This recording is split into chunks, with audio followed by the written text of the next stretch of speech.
I moved for a job, but they changed their mind once I got there, so I made them lose $400,000. Here's what happened. Subscribe to AMI the Jerk on YouTube and hit the bell for notifications. Let's start with the background. A few years ago, I worked in the wine industry and I traveled to Australia to try to broaden my experience of the industry, as well as of life, and to try out living abroad for a while. I also knew the pay there was vastly higher than what it was in my home at the time, in the UK. I had quite a bit of experience, a decent CV/resume, great qualifications in the industry and academically, and I was young and eager. At the time, I had a 1-year work visa, but this could have been extended to 2 or longer depending on the employer. I applied for loads of jobs. Many were listed on the various employment websites, industry-specific ones, Gumtree, and if I liked the sound of it, I applied for it. I also wrote to various wineries in the area that I really liked with my CV and various details. I got a lot of replies, but one of my favorites got back to me. They put me in touch with their hiring manager. I was stoked to have an interview with one of my favorite wineries in the region for a sales rep job. I drove to the winery and met with the hiring manager and had the interview of my life. I nailed it. To this day, I've never had a better interview. I met the winery manager and we got along great. At the end of the interview, the hiring manager told me I was a shoo-in and that they'd be in touch shortly to let me know if I got the job, followed by a very reassuring wink and nod. The very next day, I got a phone call saying that they would be delighted to have me as their regional sales rep, and we discussed a start date. This winery was several hours out of the city, so I had to move quite a distance, rent an apartment, buy a car, and so on. This cost me the vast majority of the savings I'd accumulated back home before the move. A few days before the starting date, I give them a call to let them know I moved in and that I'm looking forward to starting, and to ask if they wouldn't mind if I came along a few days before just to get a better lay of the land. They said the owners weren't around, so don't bother coming in, but to try calling again tomorrow. I did, and again, the owners weren't around. I was due to start on the Monday, so I figured, oh well, I guess I'll meet them then. I showed up bright and early, 20 minutes early on the first day, ready to meet the crew and get stuck in. I walked around until I found someone, as the cellar door and main areas weren't open yet. They told me to hang around until someone showed up. Eventually, the general winery manager appears, and when I say I'm supposed to be meeting with him, the hiring manager, and the owners today, his eyes widen. He goes a little whiter, and then, after some lets me know that they aren't ready today, and need a few more days to sort things out, but to call back in the afternoon to find out when I'm really supposed to start. I call back and it goes to voicemail. I leave a voicemail saying, hey, it's no worries, just let me know which day this week you'd like me to start. I call the hiring manager I'd spoken to before. That goes to voicemail, and I do the same there. 2 more days pass, and I'm starting to get irritated. I want to start work. I call the hiring manager again, who picks up this time. I'm as civil as I can be, but I do ask why I haven't been called back. She lets me know that the owners have changed their minds and don't want to hire me anymore. She admitted that this was pretty crappy and she'd been trying to convince them to take me, but they had issues with the fact that I was a temporary worker and wouldn't be there for more than 2 years. I let her know that there were options for extending my ability to stay in the country and things like that. She said she knew, but they were adamant. I was pretty ticked at this point, so I decided to call them directly. Their number was easy to find, so I called them and left a voicemail asking them to call me back, and another voicemail a day later, all the time remaining as polite as I could. Eventually, I called them from Skype with no number, and they actually picked up. I asked why they no longer wished to hire me, and tried to explain that they could apply for an extension or sponsorship if they liked having me. Then came the line, we just don't want to pawn me working for us, plain and simple, mate. You jerks. This had nothing to do with the sponsorship thing. You just don't like Brits. I'm not even a POM. This is typically slang reserved for English, and I'm Scottish. I terminate my lease, cancel my internet, and drive back up the coast about 2,000 Australian dollars in the hole, not including the price of the car, fuel, food, and time wasted. Now, I was ticked off, but at this point, desperate for money. I stay at a hostel and begin job hunting again. This time, there's a pretty great job as a regional manager and buyer for a decent-sized chain of liquor stores. This is a little beyond my previous experience, but screw it, I go for it. I get the job and I'm suddenly responsible for 7 stores and the purchases they make. 7 big stores that buy a lot of wine. When store managers make their weekly orders, it was done through an online system where the various products and quantities were put in. There was a short window between the order being submitted and the order actually going through to be fulfilled. I simply canceled each and every store's orders of the wines from that winery. I did that every single week until I left. Each store was ordering between 15 and 30 cases of this producer's wine per week, an average of about $6,000 in store sales. When the store managers saw that their stocks were dwindling or gone and asked me about it, I simply said that they'd changed their pricing and we can't afford to sell it right now. Every time their sales rep, who didn't know me, called to ask what the problem was, I just told him that their product just wasn't moving, and we didn't need any stock right now. He didn't even think to compare previous year's sales records. If he had, he'd have seen that something was up, because their wine was great and it had always sold well. I wasn't there long. I hated the job, the hours, and the stress of taking care of 7 freaking stores and their problems. But the revenge was sweet. After 4 months, I packed it in, and I reckon their crappy attitude cost them over $400,000 in sales. I could have made that for them if they'd hired me. Talk about letting your personal preferences make a stupid business decision for you. I know there's some animosity between Australia and Britain, and I get that. But like a lot of things, that's in the past. This person hasn't done anything directly to you, and where they're from doesn't affect how they're gonna work for you. Going around with an attitude like this isn't gonna make you any friends, as we saw here. You could have said anything, but you chose to just right out say that you didn't want to hire them because of their background. Come on. Of course that person's gonna take it personally. This person just so happened to get the perfect job to be able to utilize their power to screw over these jerks though. And honestly, they had it coming. Sadly, we're not quite getting the satisfying revenge we want here because they don't know why this happened. They don't understand that this was because of their jerk behavior, and as a result, their behavior isn't gonna change. At least not from this. You can submit your own stories to be featured here on the channel. The story submission link is in the description below. And if you want to listen to some vibey music in the background, check out Easy Mode, also linked below. And don't forget to subscribe.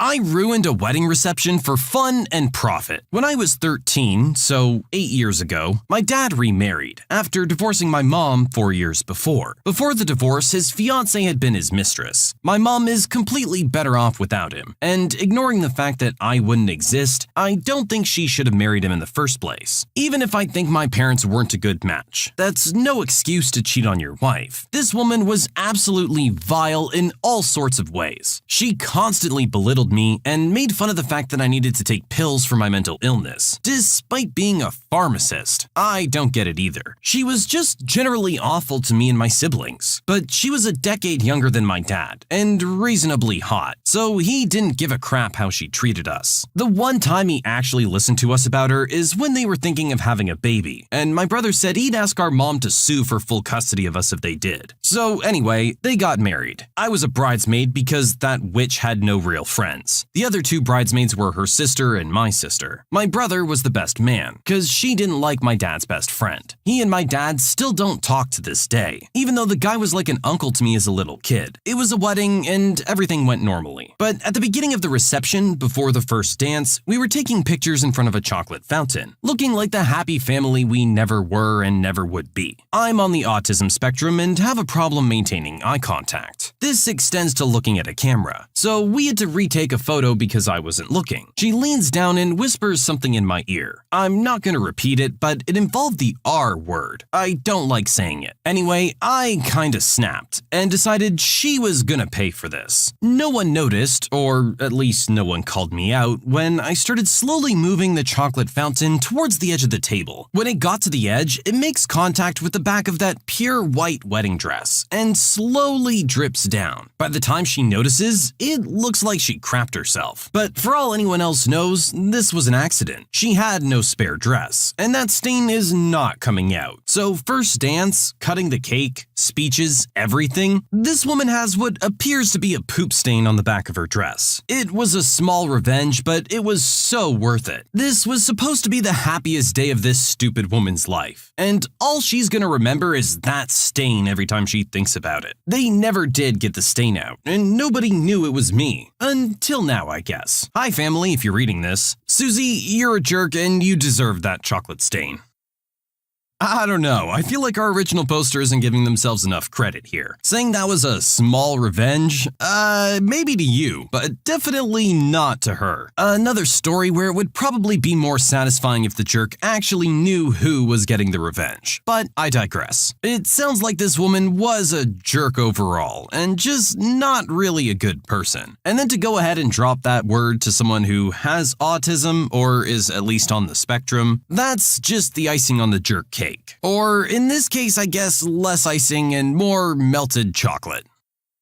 My manager refused to stop smoking inside, even after I had a note from my surgeon. So back in March I had surgery. My surgeon told me I could not be around secondhand smoke or vapor. I worked in a hair salon catering to hair loss clients, so we had a big office space to make wigs and hair pieces. This was also our lunchroom. 3 women vaped all day in this room, and these 3 women bullied me relentlessly. Mind you, I'm 21 and these women were like 50. I politely asked all of the employees who vaped to please avoid doing it around me as I was recovering from surgery. Did that work? No, it made it 100 times worse. They'd vape in my coffee, in wigs I was working on, in everything. I tried to bring it up to the manager, who was the owner's son, and that didn't go too well since he vaped as well. I did some research and it's actually illegal to vape in a non-smoking building. I brought this up to my manager and again, he blew me off. So I went to the owner of the building. I had photos of their vape pens plugged into chargers at work, photos of them vaping in that office, even photos of the manager vaping. The owner increased the rent for the company and threatened to evict if the vaping continued. The owner of the building told the owner of the company that I worked for that a client had complained and was allergic to the vapor, so I was never suspected. I ended up quitting shortly after as those 3 women drove me absolutely crazy, and nothing was being done about it. But hey, at least I got them back just a little bit.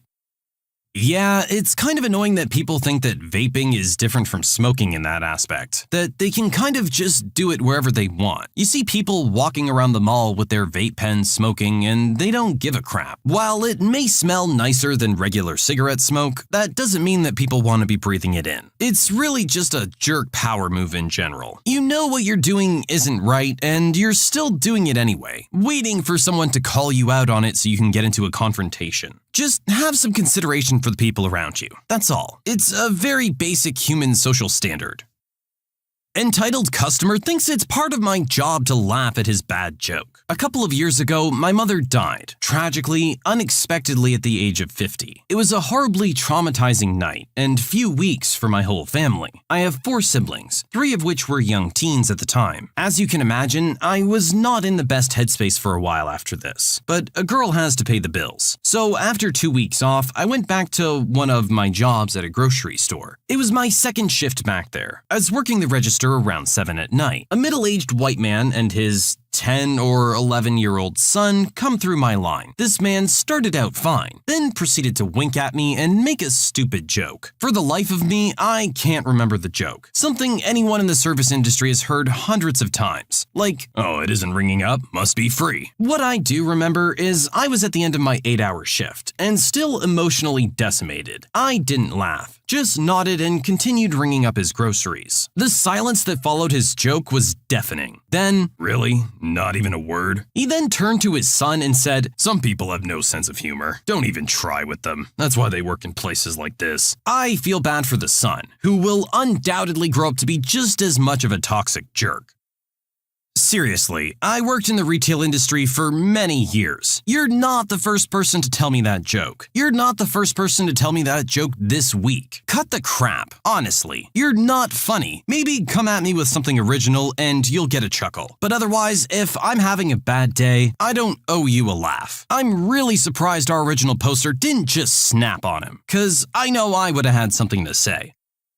My friend cost a timeshare scam all of their sales for lying and made $5,000 doing it. This is the story of how a friend of mine nuked a timeshare scam a few years back and took them to the cleaners. To start with the background, my friend is a big dude, maybe 6'3" and 250 pounds, a no-nonsense military NCO, likes his booze and likes to have a good time when he's off the clock. We'll call him JB. One day, he got one of those win a free week-long cruise all expenses paid phone calls. He decides to look into it because why not? He calls the number back and gets a lady on the other end who gives him the rundown of how the cruise thing works. It sounds too good to be true. So he asks her, is there some sort of timeshare crap or other strings attached to this? She assures him that no, there's not. He goes for it and signs up for the cruise a few months later during a block leave. In order to claim the cruise, he and his wife had to show up a day early to the hotel near the port where the cruise was departing. The room is paid for already as part of the cruise package. They show up the day before and check in with the front desk. The concierge asks if they'd like to upgrade to the VIP package for $20, which includes free drinks at the hotel bar. Heck yeah! He takes the upgrade and heads to the bar. JB is a social drinker, and when he gets liquored up, he starts socializing with other bar patrons. He finds out that they're also there for the cruise, and that there's a mandatory presentation the next morning that everyone has to go to. JB starts to smell a rat. This sounds an awful lot like a timeshare scam. Well, he's having none of it, and being good and drunk, he rallies all the cruise goers around him, about 30 people, gets up on a table and delivers a William Wallace-style speech about how they don't have to deal with these timeshare scam artists. Within minutes, he's whipped the crowd into a frenzy and convinced everyone not to buy into whatever the presentation is selling. Sure enough, the next morning, everyone shows up to the presentation to claim their cruise. They're told the tickets will be given to them at the conclusion of the presentation. JB is drunk again because, well, free booze, and he's on leave. JB starts to go back into Braveheart mode, getting real loud about how it's a scam, and he was told explicitly that there was no timeshare stuff attached to this cruise. Well, the timeshare people instantly recognize JB as bad for business, so they usher him away from everyone else into a side room and try to talk sense into him. Sir, this is a mandatory presentation. We cannot give you a ticket for the cruise unless you go to this. Oh, bull. Y'all specifically said there was no timeshare involved in this cruise. Sir, we have all our calls recorded, and it was very clearly outlined that you need to listen to this presentation. Good. Let's pull up my recording and you show me what they said. At this point, a big beefy looking dude, not with the hotel and clearly a part of the timeshare company, tries to intervene because JB is getting louder and more angry. Sir, we're gonna have to back up, dude. I will rip your head off, crawl down your neck, and out your butt. He has a way with words. The security guard just turns tail and runs. At this point, it's clear that they can't let JB into the presentation, or else he'll ruin everything. So the director of the program pulls JB into his office, basically tells JB that they listened to his call and he's right. The lady had said that there was no timeshare involved. The director admits that they aren't able to print his ticket until 12:30, the time the presentation was scheduled to end, because the company locks them in order to force people to go to the presentations. He says, come back at 12:30 and I'll have your tickets, and we'll upgrade you to premium for free.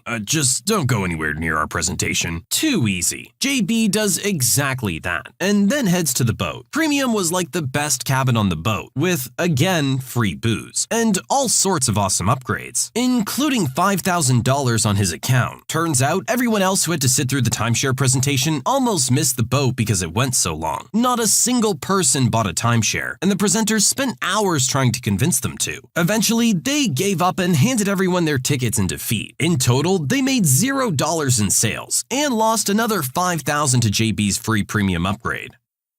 If someone calls offering you a free cruise, it's not free. They want something in return. Seems like the protagonist of our story actually managed to find a way around it, though. I mean, if you know what you're getting into ahead of time and how these things work, then by all means. Me personally, I'm not entirely sure. I'm sure they make you feel obligated to buy something to get the cruise ticket. Otherwise, I don't really see how this would make sense for them. Luckily, JB got to everyone ahead of time and managed to talk some sense into them. While I'm sure they do get some people here and there for this kind of thing, they probably lost a lot of money on this group.